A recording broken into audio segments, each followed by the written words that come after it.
अस्सलाम वालेकुम नाज़रीन, मैं हूं सैयद जुल्फ़िकार गिलानी और आप देख रहे हैं गिलानी व्लॉग्स। जरनैली सड़क या आज का जीटी रोड, इसके बारे में ये कहा जाता है कि ये सदियों पहले चंद्रगुप्त मौर्य के दौर में इस सड़क को पहली बार बनाया गया, या रास्ता कह लें कि इसे पहली बार बनाया गया काबुल से जो मौजूदा बांग्लादेश है उसके शहर चट्टागांग तक। और उस ज़माने में इसका नाम होता था उत्तर पथ। फिर जैसे जैसे ज़माने बदलते चले गए, इस उत्तर पथ की हालत भी सुधरती चली गई। कहते हैं पहले ये कच्ची सड़क हुआ करती थी जिस पर बैलगाड़ियाँ चला करती थी, और उस ज़माने में घोड़े, जाहिर सी बात है, सवारी का सबसे बड़ा ज़रिया हुआ करते थे, घोड़े चला करते थे। फिर जो है वो जब सल्तनत दिल्ली का ज़माना आया तो उस ज़माने में इस सड़क की हालत और बेहतर हुई, और इस सड़क के किनारे चूँकि तवील फासला था, लगभग 1500 मील से ज़्यादा ये लंबी सड़क है, तो जगह जगह सराय बनाई गई ताकि जो काफ़िले हैं तिजारती वो वहाँ ठहर सकें, या जो लोग उस सड़क पर सफ़र करते हैं वो वहाँ आराम कर सकें। तिजारती रूट था ये, बहुत से लोग आया करते थे, जाया करते थे, और इसे उसी तर्ज पर बनाया गया था जिस तर्ज पर ईरान की शाही शाहरा को बनाया गया था। कबल वसी के ज़माने में, 6वीं सदी कबल वसी में, दारा अव्वल या दारियुश अव्वल ने जो है, डारियस अव्वल, उसने जो है वो बनवाया था। फिर शेरशाह सूरी का ज़माना आ गया, यानी 16वीं सदी, उसने इस सड़क को कई जगह से पुख्ता कराया, यानी पत्थरों से बनाया।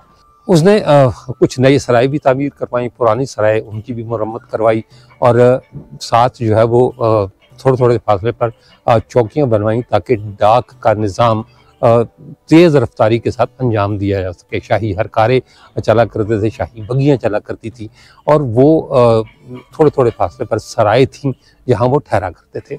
इसी तरह की एक सराय रावलपिंडी के मुज़ाफ़ात में या इस्लामाबाद के मुज़ाफ़ात में मौजूद है, जिसे आज हम किला रवात के नाम से जानते हैं। मैं आज आया हूँ किला रवात। ये आम तौर पर इसे किला रवात कहा जाता है, और ये भी कहा जाता है कि जी ये किसी ज़माने में रबात हुआ करता था। रबात अरबी में सराय को कहते हैं, वो बिगड़ कर रवात बन गया, लेकिन ऐसा है नहीं। उसकी वजह यह है कि रबात मुकामी ज़बान का लफ्ज़ नहीं है।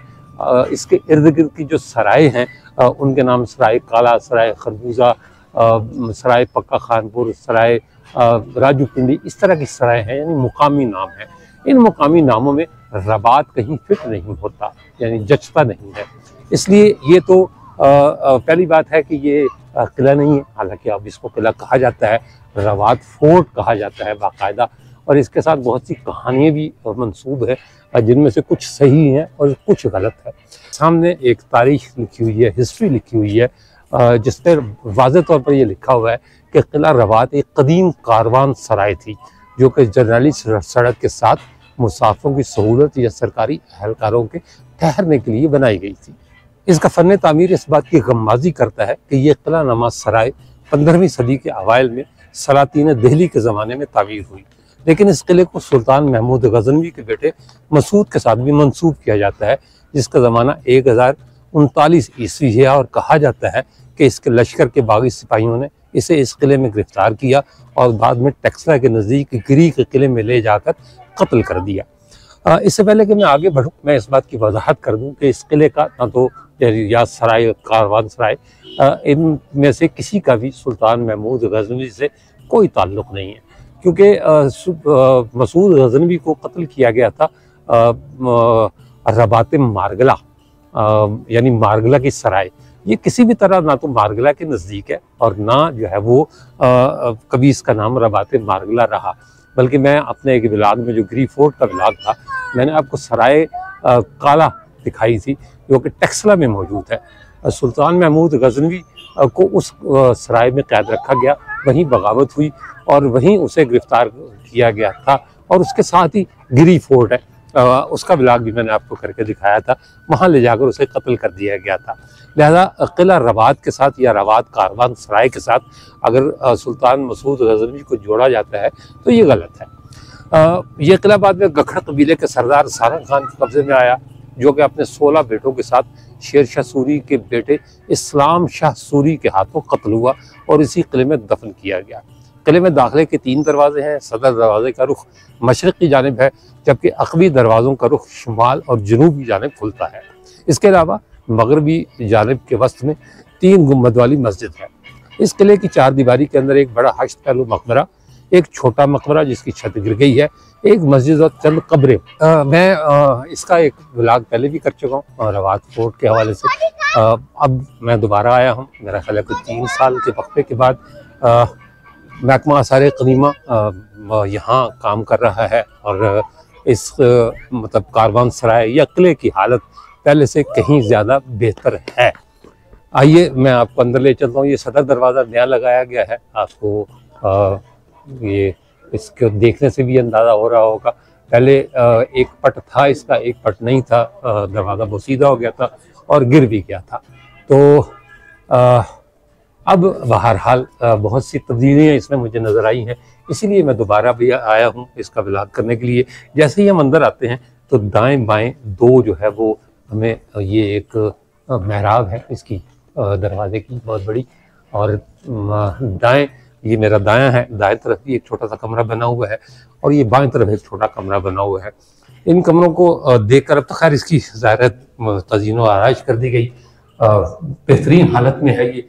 जब मैं पहले आया था तो ये गिरा हुआ था, लेकिन ये अपने मोहल्ले वकू से या जिस जगह ये बनाए गए हैं लगता है कि यहाँ पहरेदार बैठा करते थे। इसकी दीवारों के साथ जो किला नुमा दीवारें हैं अब तो खैर कब्जे हो गए, बहुत सारे लोगों ने जो है वो जब ये किला वीरान हुआ, गखड़ों का जवाल हुआ, सिख आ गए, सिखों ने इसे बर्बाद किया। 1765 में जब सिख सरदार गुजर सिंह भंगी ने सुल्तान मुकर्रब खान को शिकस्त दी और गखड़ों के इक़्तिदार का खात्मा किया, तो उसके बाद फिर आने वाले सरदारों जिनमें मलिक कासिम तैयपुरिया भी शामिल है, उन्होंने पिंडी के इलाके पर कब्जा कर लिया और रवात फोर्ट भी ज़ाहिर सी बात है उनके पास चला गया। तो सिखों को क्या पड़ी कि वो मुसलमानों की चीज़ों की हिफाजत करते, लिहाजा उन्होंने जी भर कर इसे ख़राब किया। ये छोटे छोटे कमरे बने हुए हैं जिनसे ये वाज़ेह तौर पर अंदाज़ा होता है कि ये किसी भी दौर में कुछ जंगी किले के तौर पर इस्तेमाल नहीं हुआ। ये मुसाफिरों की रिहाइश के लिए था, उनके जानवर बांधने के लिए था, यहाँ बाकायदा उनके खाने पीने का इंतज़ाम था। सदर दरवाजे से हम अंदर आए हैं, ये एक दरवाज़ा आपको शुमाल की जानिब नज़र आ रहा होगा सामने, और वो जनूब का दरवाज़ा है। लेकिन दीवारों के बाहर चूँकि कब्जे हो गए हुए हैं, लिहाजा इनमें से कुछ दरवाजे खुलते हैं और कुछ नहीं खुलते। पहले ये सारी महराबें टूटी हुई थी, ये जो आपको बनी हुई नज़र आ रही हैं, लेकिन अब ये महराबें मतलब नए सिरे से महकमा आसार क़दीमा ने बनाई है। जो मरकज़ी दीवार है ये जो फसील है वो तकरीबन 20 फुट के लगभग ऊंची है और अब भी पुराने पत्थरों की ही बनी हुई है। इसमें कोई रद्द-बदल नहीं किया गया, लेकिन अंदर बाकायदा जो है वो इनकी हालत दुरुस्त की गई है, प्रोजेक्ट अभी जारी है।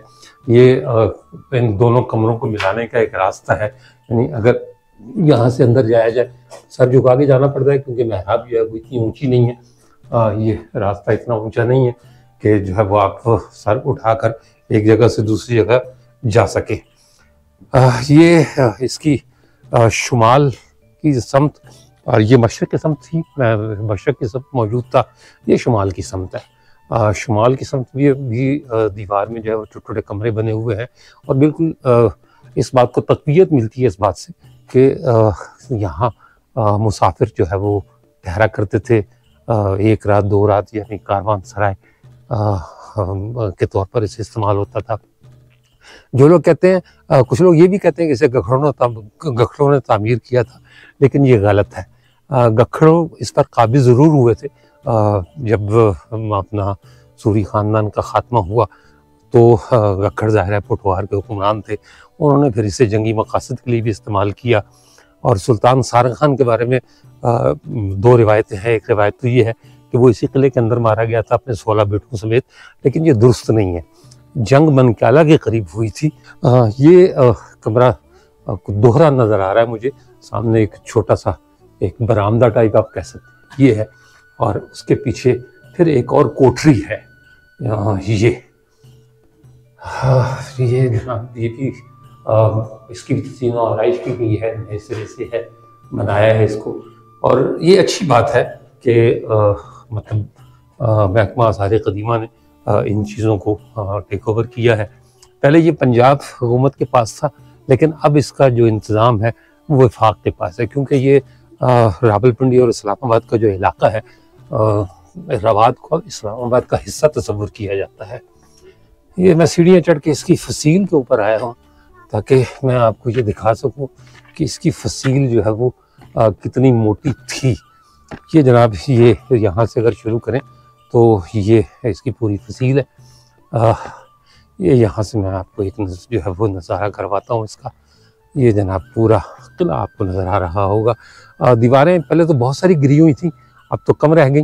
मतलब महकमे वालों ने जो है वो मरम्मत का काम किया है और बहुत कुछ बहाल कर दिया गया है। ये इसकी एक छोटी सी बुर्जी है जहाँ मैं पहुँचा हूँ, और ये इसके साथ फिर कमरों की कतार है। ये वो सीढ़ियाँ हैं जहाँ से चढ़कर मैं ऊपर आया हूँ। दिखाना मकसूद सिर्फ यही था कि इस कारवान सराय को तामीर किले के अंदाज में ही किया गया था, लेकिन इसे बतौर किला सिवाय गखड़ों के और किसी ने इस्तेमाल नहीं किया। इसके जो मतलब मुख्तलिफ ज़मानों में लोगों ने इसे बतौर कारवान सराय ही इस्तेमाल किया है। ये इसका शुमाली दरवाज़ा है, ये भी नया लगाया गया है। लेकिन इसके बाहर भी चूँकि वैसे तो 200 फुट छोड़नी चाहिए जगह जो तारीखी इमारतें हैं उनकी और जो प्राइवेट तामीरात हैं उनके दरमियान, लेकिन कहते ये है कि अंग्रेज़ों के दौर में ही ये तखसीस ख़त्म हो गई थी और उन्होंने जो इर्द गिर्द की जगह थी उनकी हिफाजत नहीं की, या ये कि उन्हें रोका नहीं लोगों को आबाद होने से। ये मैं इसके शुमाली दरवाजे से बाहर आया हूँ ताकि यहाँ से भी मैं आपको किले का यानी या कारवान सराय का मंजर दिखा सकूँ।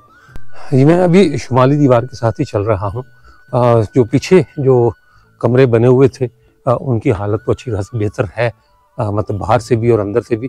इसमें भी कुछ मुरम्मत का काम हुआ है, जबकि अभी कुछ बाकी है, लेकिन लगता है कि यहाँ तक अभी पहुँचे नहीं है। कहते हैं ये पीछे वाली दीवार ये भी गिरकी हुई थी, इसे भी दोबारा पत्थर लगाकर जो है वो बनाया गया है।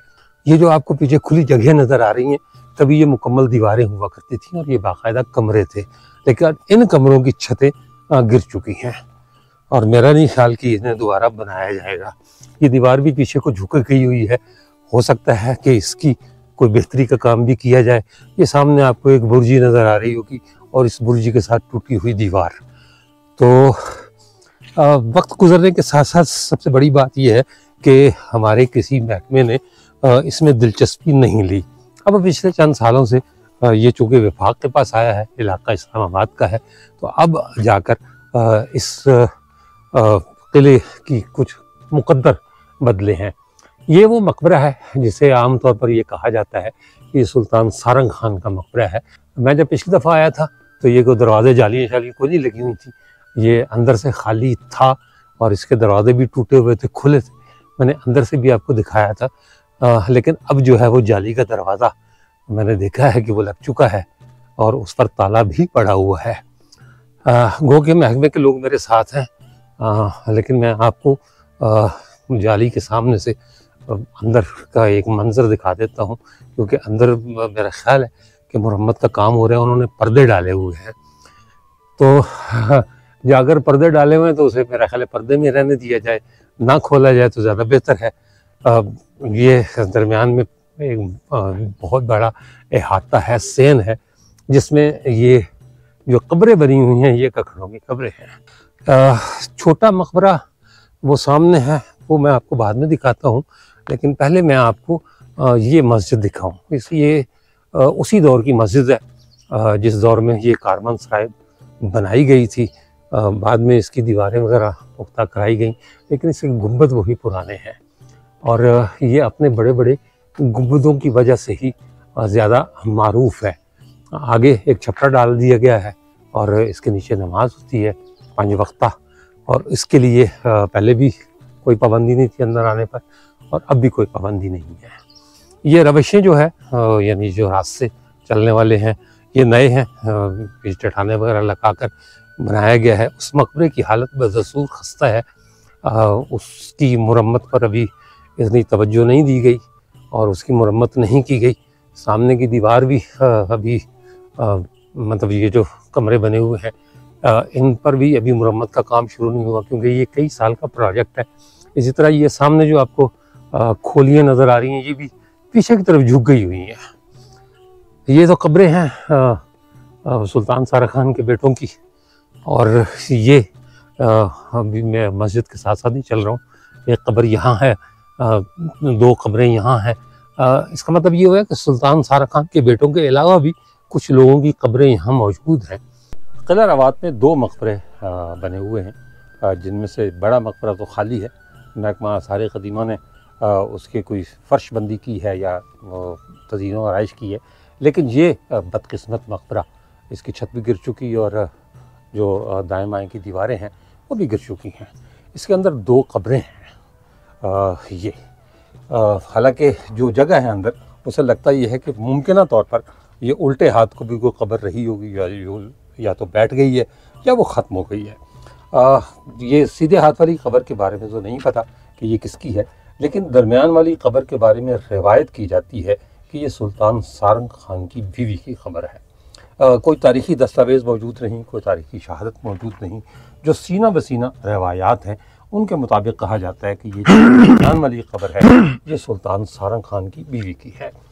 इसकी जो चार दीवारी है ये गिर चुकी है, ख़त्म हो चुकी है, और महकमा आसार क़दीमा ने इस मकबरे की बहाली नहीं की, या तो मतलब रह गया है, या उनका मुमकिन तौर पर यह कि आइंदा आने वाले दिनों में इसे भी बहाल कर दिया जाए, या कम से कम इनकी दीवारें ऊंची कर दी जाए।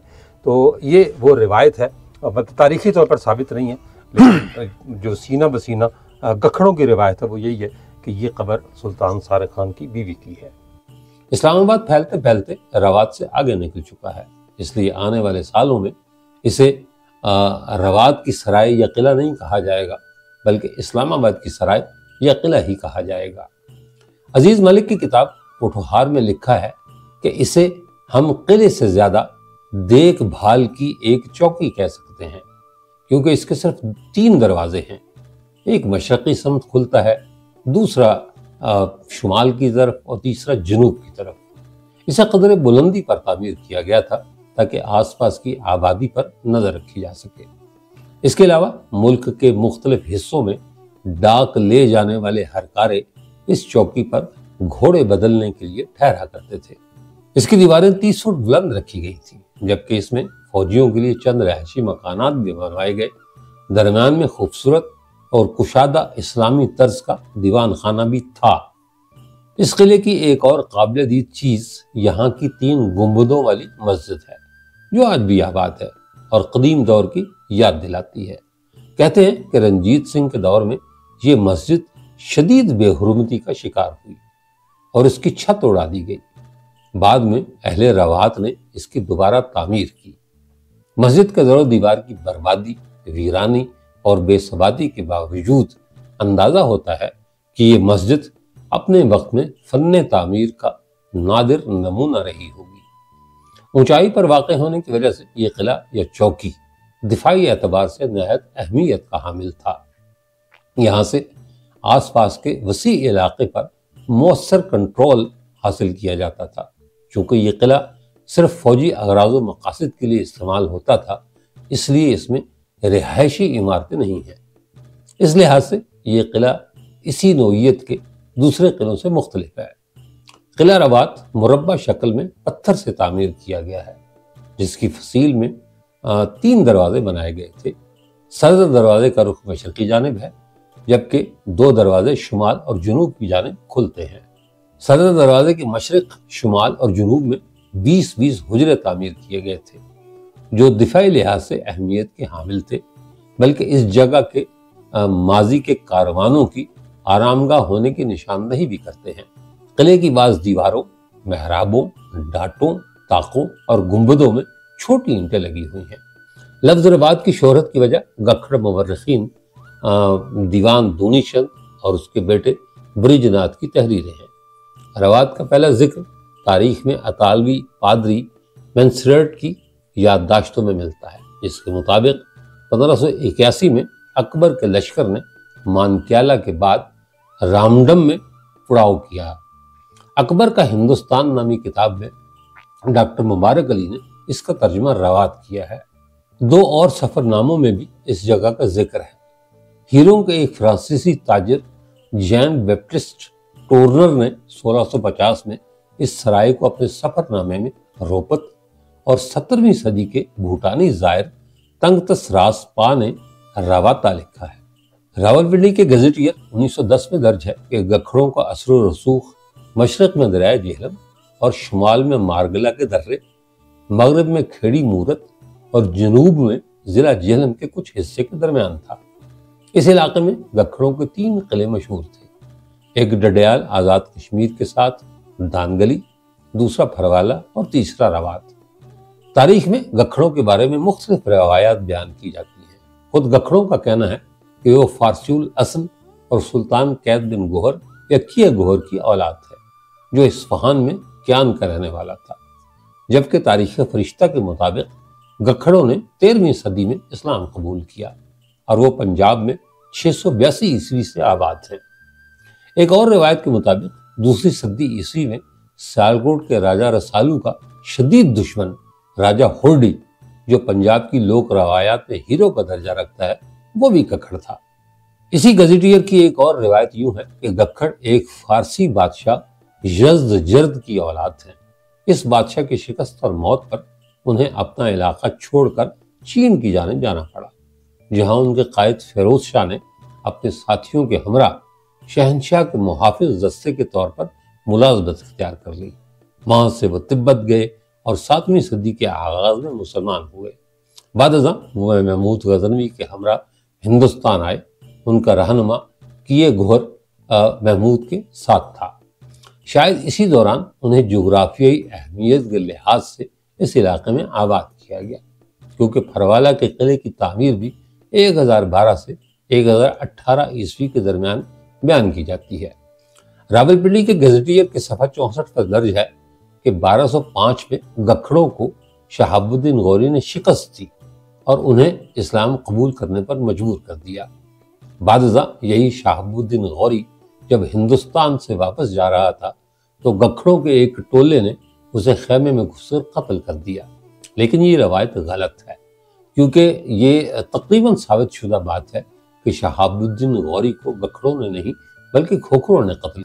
सुल्तान सारा खान के बाद सुल्तान आदम खान पोठोहार का हुक्मरान बना तो उसने रबात सराय में भाई की याद में एक मकबरा बनाया, जो आज भी इस किले में सलामत खड़ा है।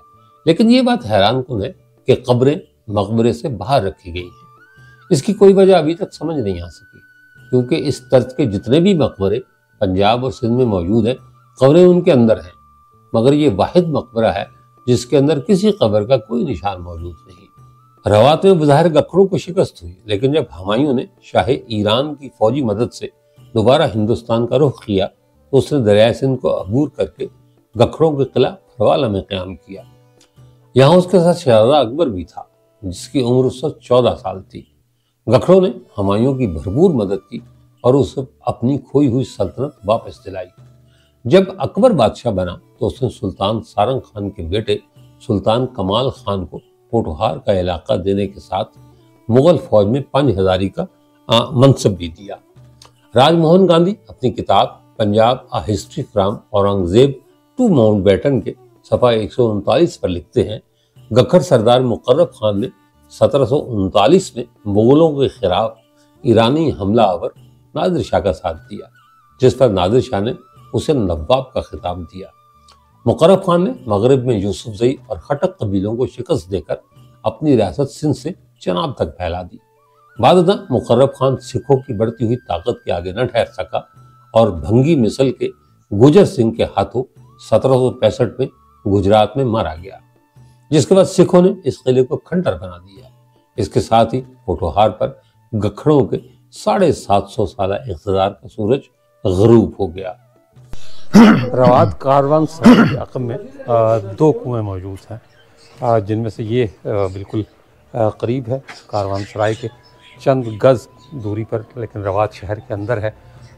इस कुएं का ताल्लुक़ और जो छोटा कुआं है इससे उसका ताल्लुक़ दोनों का रवात कारवान सराय से है और यहाँ से पीने का पानी हासिल किया जाता था।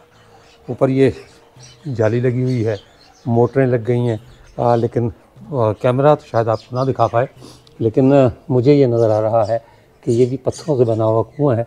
अच्छा खासा घेर है इसका, बड़ा कुआं इसको कहा जाता है। रवात शहर के अंदर एक ज़माने में लोग यहाँ से हाथों से पानी में निकाला करते थे मशकों से, लेकिन अब जो है वो वाटर सप्लाई सिस्टम आ गया है, मोटरें लगाकर पानी खींचा जाता है और इसको हिफाजत के लिए न सिर्फ ऊपर जाली लगाई गई है बल्कि उधर ताला भी लगा हुआ है। मेरी कोशिश थी कि अगर चाबी मिल जाती तो खोल कर मैं आपको अंदर का नज़ारा करवा देता, लेकिन इसी पर कनात करें कि ये कुआं रवात सराय में ठहरने वालों के पानी की ज़रूरियात पूरी किया करता था। ये कोई 500-700 गज़ अगर दरमियान से जाया जाए तो खैर रास्ते बन गए, फासला ज़्यादा हो गया, लेकिन उसके फासले पर एक कुआं है जो पत्थर का बना हुआ है। ये जो आपको एक नाली सी नज़र आ रही है, पुख्ता है लेकिन आसार यही हैं, ये कुएं तक जाती है और पता यही चलता है कि ये बाकायदा होदी बनाई हुई थी। ये सीढ़ियाँ बनी हुई हैं, ये बाद में बनी हैं, लेकिन ये होदी से लगता है कि कुएं से पानी निकाल कर जो है वो फिर आगे जाया करता था और लोग बर्तनों में पानी ले जाया करते थे। रवात शहर की अक़वी समत एक बन यानी बहुत बड़ा तालाब, बन मकामी ज़बान में तालाब को कहते हैं, एक बहुत बड़ा तालाब मौजूद है। ये बन कारवान सराय यानी रवात कारवान सराय या रवात किले के साथ था और जो लोग वहाँ ठहरते थे, आकर जो कारवान ठहरते थे, उनके मवेशियों को पानी दिया जाता था। किला रवात जीटी रोड की एक तरफ है और उसके बिल्कुल सामने जीटी रोड की दूसरी तरफ ये दो जुड़वां भाई, ये दोनों कुएं भी पानी की ज़रूरियात के लिए थे। आइए मैं जो है वो इनका स्ट्रक्चर आपको दिखाता हूँ। ये ऊपर बाकायदा गुंबद बना के महफूज किया गया है पानी को कि कोई ऊपर से उड़ने वाली चीज़, कोई बीट वगैरह करते हैं परिंदे, तो वो पानी में ना गिरे और पानी जो है वो मतलब नापाक ना हो या ज़ाया ना हो। ये देखें जी, ये जो पत्थर लगा हुआ है इसमें कुएं में, ये भी बिल्कुल उसी तरह का पत्थर है जो कारवान सराय में यानी रवात किले में लगा हुआ पत्थर है। ये एक कुआं है, ये इस तरफ से जो मैं आपको दिखाता हूँ, ये धूप चूँकि इस तरफ आ गई है लिहाजा इस तरफ से आपको सही नज़र आएगा और ये से चंद गज़ के फासले पर ये दूसरा कुआं है। ये भी मैं आपको दिखा दूँ। कुछ ख़वातीन यहाँ कपड़े वगैरह धोए, उनसे दरख्वास्त की है मैंने कि वो ज़रा एक तरफ हो जाएं ताकि मैं इसकी वीडियोग्राफी कर लूँ। उनका शुक्रिया, इसी गांव के रहने वाले हैं सारे। ये नीचे ईंट तो बड़ी लगी हुई है, अब पता चलता है कि शायद हो सकता है कि ये जो चीज़ है वो बाद में बनाई गई हो। ये बारीक ईंट ऊपर जो लगी हुई है ये भी है और ये बाकायदा खूबसूरत जो है वो इधर से आपको इसका सही नज़ारा होगा क्योंकि धूप जो है वो इस तरफ है इस वक्त।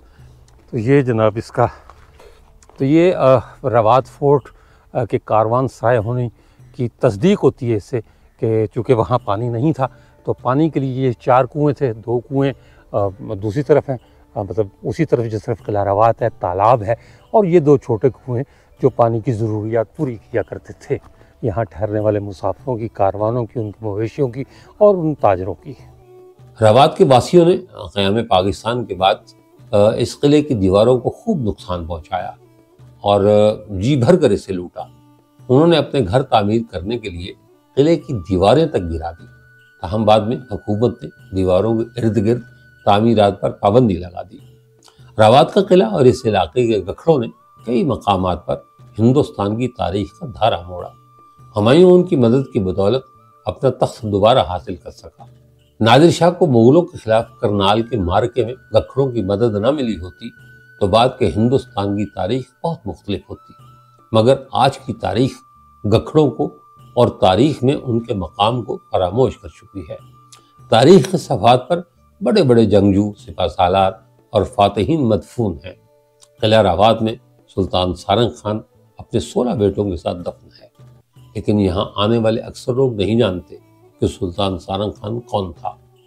जहाँ आज पाकिस्तान का दारुल हुकूमत वाक़ है, वो कभी गखड़ सरदारों की राजधानी थी। दरिया सिंध और दरिया झेलम के दरमियान जब उनके घोड़े दौड़ते थे तो उनकी सुमों की हैबत से तारीख के बड़े बड़े फातिहीन लरस जाते थे। लेकिन आज लोग सब कुछ भूल चुके और गक्खड़ उनके लिए वैसे ही आम बाशिंदे हैं जैसे कि वो खुद हैं। ये जो 16 ढेरियाँ आपको नज़र आ रही हैं, यानी कब्रें नज़र आ रही हैं, ये सुल्तान सारंग खान और उसके 16 सपूतों की कब्रें हैं जो सूरियों के खिलाफ लड़ते हुए शहीद हो गए। अगर मैं ये कहूँ कि सुल्तान सारंग खान गखड़ों और मुगलों की दोस्ती की भेंट चढ़ गया तो इसमें कोई गलत बात नहीं होगी। दोस्ती हाथी खान ने की। हाथी खान चचा होता है रिश्ते में सुल्तान सारंग खान गखड़ का, और इसी के बाप सुल्तान तातार खान को साजिश के तहत माजूल या कत्ल करके हाथी खान पोठोहार का सुल्तान बना। बाबर ने उसे सुल्तान का लक़ब दिया। उससे पहले गखड़ नवाब या सरदार कहलाते थे, लेकिन सुल्तान का खिताब बाबर की देन है और उसके बाद इसे तमाम गखड़ हुक्मरानों ने इस्तेमाल किया। कहते हैं कि जब हुमायूं को यहाँ से भागा शेरशाह सूरी से शिकस्त खाकर, तो उस ज़ाहिर है वो इत्तेफाक की बात ये कि अल्लाह ताला ने जिसकी जितनी ज़िंदगी लिखी होती है उसने उतना ही जीना है। शेरशाह सूरी कुछ बहुत ज़्यादा अरसा ज़िंदा नहीं रह सका और लगभग 4 साल बाद उसका इंतकाल हो गया। सैसराम के करीब एक किले पर वो हमला कर रहा था, बारूद फटने से कहते हैं उसकी मौत हुई और उसकी जगह उसका बेटा इस्लाम शाह सूरी हिंदुस्तान का हुक्मरान हुआ। इस्लाम शाह सूरी को ये पता था कि गखड़ उनके दुश्मन हैं, इसलिए रोहतास फोर्ट की तामीर शेरशाह सूरी ने अपने अहद हुकूमत में ही शुरू करवा दी थी। लेकिन ये अलग बात है कि शेरशाह सूरी कभी उसे मुकम्मल होते नहीं देख सका। इस्लाम शाह सूरी ने सारंग खान गखड़ को पैगाम भेजा कि हमारा साथ दो, मुग़लों की दोस्ती से बाज आ जाओ या मुग़लों की जो हिमायत है उससे बाज आ जाओ।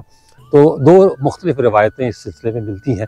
एक तो ये कि सुल्तान सारंग खान गखड़ ने जो एलची आया था इस्लाम शाह सूरी का, उसके हाथ 2 शेर के बच्चे और एक तीरों का तरकश, एक जगह ये लिखा हुआ और एक जगह ये लिखा हुआ है कि 2 शेरों के बच्चे और एक नंगी तलवार उस एलची के हवाले की और कहा कि इसे इस्लाम शाह सूरी को दे देना। वाज़ेह मतलब इस पैगाम का या इस जवाब का ये था कि हम लड़ेंगे। लिहाजा सुल्तान सारंग खान लड़ा और बड़ी बेजिगरी और बहादुरी से लड़ा। यहाँ मनक्याला एक गांव है करीब ही 3-4 किलोमीटर के फासले पर। कहते हैं कि जंग तो वहाँ हुई थी जिसमें जो है वो सुल्तान सारंग खान जवां मर्दी की एक इंतहा है कि उसने अपने 16 बेटों को अपने सामने मौत के मुंह में जाते शहीद होते देखा और अपनी जान की भी परवाह नहीं की। उसने अपनी जान की दी, गखड़ों के लिए दी, पोठोहार के लिए दी, लेकिन उसके साथ जो सलूक हुआ, जो इंसानियत सो सलूक हुआ कि उसे जो है शहीद करने के बाद या ज़िंदा गिरफ्तार करने के बाद रोहतास ले जाया गया, वहाँ उसकी खाल खींची गई और उसकी लाश को सुहल दरवाजे पर टांग दिया गया बकौल सूरियों को इबरत के लिए। लेकिन मैं ये कहता हूँ कि ये बुज़दिली की इंतहा थी। इस जैसे जवां मर्द के साथ ये सलूक नहीं होना चाहिए था। ये उसकी कब्र है। सुल्तान सारंग खान गखड़ वल्द मलक तातार खान गखड़। 1546 में ये जंग हुई थी। हाकिम अटक ता जेलम हज़ारा बशमूल कश्मीर। आज सिर्फ राजा शिराज हैदर जमान ये बहरहाल जिन्होंने ये तख्ती लगाई हुई, नीचे उनका नाम लिखा हुआ है, ये उसकी कब्र है जिसे गखड़ कई सालों से पूछते चले आ रहे हैं और यहाँ आकर फातिहा पढ़ते हैं। तो कहने का मकसद ये कि सुल्तान सारंग खान के साथ जो सलूक हुआ वो नहीं होना चाहिए था। सूरी अगर बहादुर थे, उन्होंने हिंदुस्तान के बादशाह हुमायूं को शिकस्त दी थी, तो उन्हें और कुछ नहीं, कम से कम एक शख्स की बहादुरी का एहतराम ज़रूर करना चाहिए था, जो कि उन्होंने नहीं किया। बाद में सुल्तान सारंग खान का भाई सुल्तान आदम खान गखड़, कहते हैं कि उसी ने ये जो है वो कब्रें तैयार करवाई, यहाँ दफन किया सुल्तान सारंग खान को। ये किला जो गखड़ अपने नाम से मौसूम करते हैं, उनका था नहीं, लेकिन वो चूँकि यहाँ इस इलाके के हुक्मरान थे, इसलिए वो यहाँ काबिज़ हुए और उन्होंने यहाँ से अपना निज़ाम हुकूमत चलाया। सुल्तान सारंग खान की ये अबदी आरामगाह बन गया। लेकिन चलने से पहले मैं एक बात ये बता दूँ कि ये जो कब्र आपको पीछे नज़र आ रही है, इसमें सुल्तान सारंग खान दफन नहीं है। सुल्तान सारंग खान की कब्र ये नहीं है जो आपको नज़र आती है, या जिस पर गखड़ कई सालों से आकर फातिहा दुरूद पढ़ते हैं और सलाम करते हैं। ये सुल्तान सारंग खान गखड़ की कब्र नहीं है। सुल्तान सारंग खान गखड़ कहाँ दफन है, ये एक राज है जो आपको अपने किसी आने वाले व्लॉग में मैं इंशाअल्लाह ताला बताऊंगा। इसके साथ ही इजाज़त दीजिए, इंशाअल्लाह ताला अगले व्लॉग में दोबारा मुलाकात होगी। तब तक के लिए अल्लाह हाफ़िज़।